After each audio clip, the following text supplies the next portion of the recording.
What is up, y'all? Welcome back to FMall. It is me, Anwar. If this is your first time here, FMall is on one hand a nod to the James Baldwin quote you saw in the intro. On the other hand, it is my pleasure to keep you no longer than 15 minutes. So we're going to talk about some stuff happening in the world, talk about some stuff happening in DC, talk about some stuff happening here in Nevada where I live, and hopefully I can make you a little smarter in less than 15 minutes. So, now that we've gotten that out of the way, let's get to it, shall we? Those of you who have followed me for a while, you know I am a WNBA fan. You know I am an even bigger Las Vegas Aces fan. And right now, my Aces are one win away from being WNBA champions again. Now, y'all already know I'm super excited because if you followed me, you've heard me talk about them damn near every episode, right? And the reason it matters is because at the beginning of the season, if you were following me back then, I said that we had a team that looked new. We had some new players. We had some new coaches because we lost a couple players, lost a couple coaches. And I said it was going to take a moment, but once we clicked, it was going to be scary. And we had some growing pains. We had a rough start. We took some lumps. Like at the beginning of August, we took a real bad beating. And that beating wound up being the switch that needed to flip in order for us to hit that stride. A'ja Wilson sent out a message and said, if y'all weren't embarrassed, don't show up to the gym.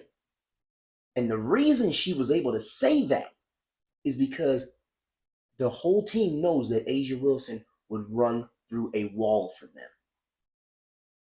And they showed up ready to run through that wall with her. And our Aces peeled off 16 straight to close the season.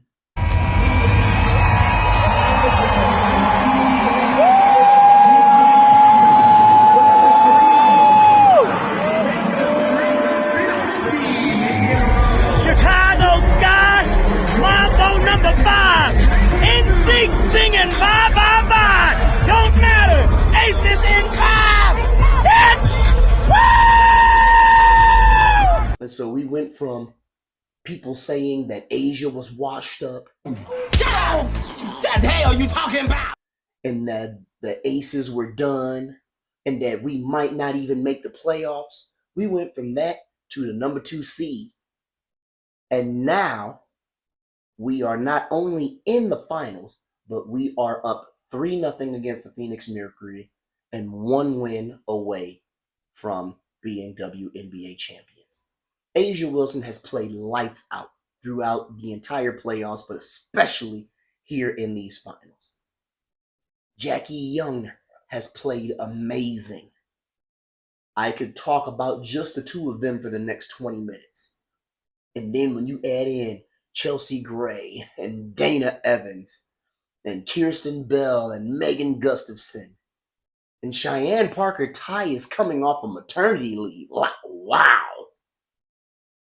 And then you got Kia Stokes, Melissa Smith, and did I even mention Chelsea Gray? I mean, our team has had a hell of a season, but they've been getting it out of the mud all year, and I could not be prouder. So I hoped at one point for a game 5 so that I could see them win the championship at home. Honestly, if they take it in game 4, I will be okay with them coming home for the parade.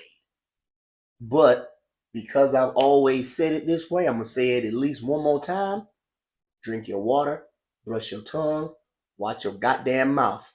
Aces in 5, bitch. But I will say, I am going to miss doing this after the games. Aces!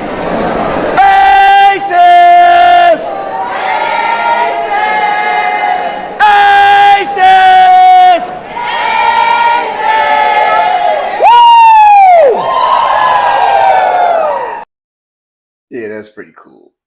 Anyhow, let's move on, shall we? It's been a week and the federal government is still shut down. Now, the fallout from a federal government shutdown means military members are not being paid, veterans are not receiving their benefits,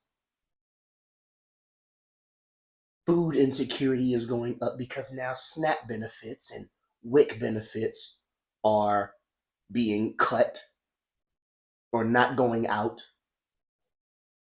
And why is the federal government shut down? Because congressional Republicans want to take health care away from more Americans so that they can give more money to billionaires in tax breaks. That sounds fucked up, doesn't it? In case it doesn't, let me say it again. The federal government is shut down because congressional Republicans want to take health care away from more Americans so that they can give more money to billionaires in tax breaks. That's it. The end. Regardless of the spin that Republicans try to put on this, that is what it is.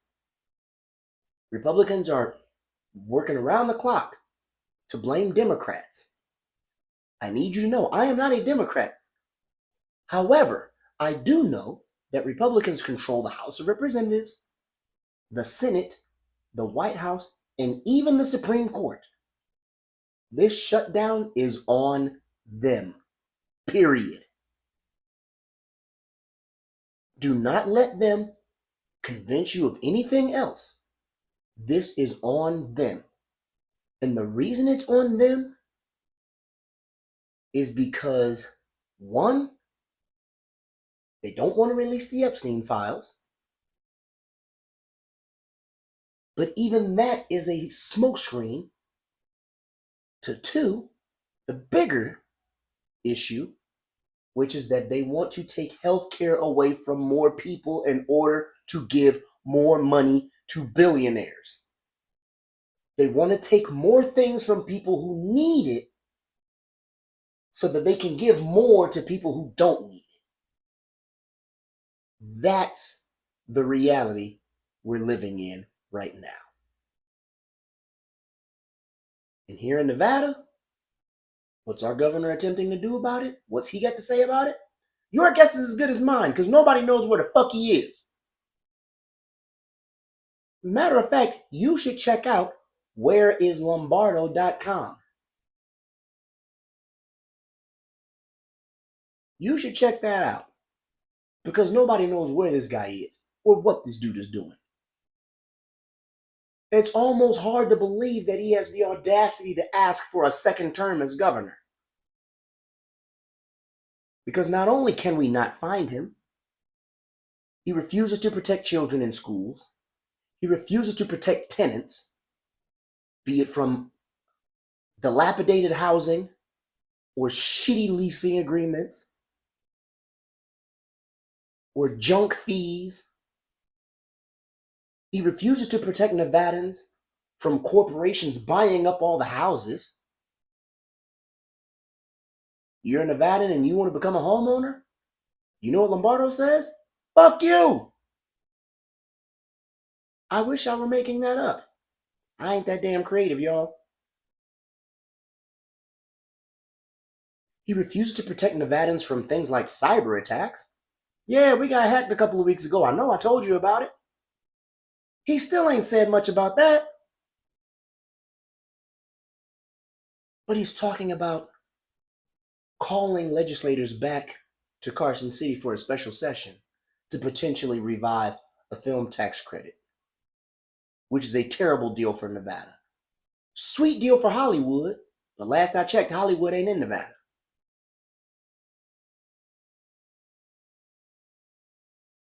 But that's what our governor is trying to do. Or maybe he wants to revive his crime bill. Another shitty bill. But to hell with addressing the housing crisis. To hell with addressing food insecurity.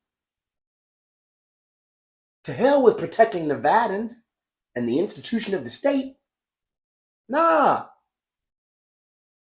To hell with addressing the crisis. Nah, he's only showing up to collect a check. That sound like somebody you won't run in your state? A first time, let alone a second time?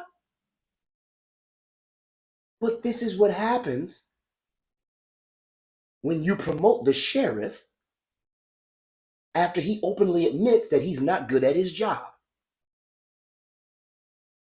That's right. The sheriff ran for governor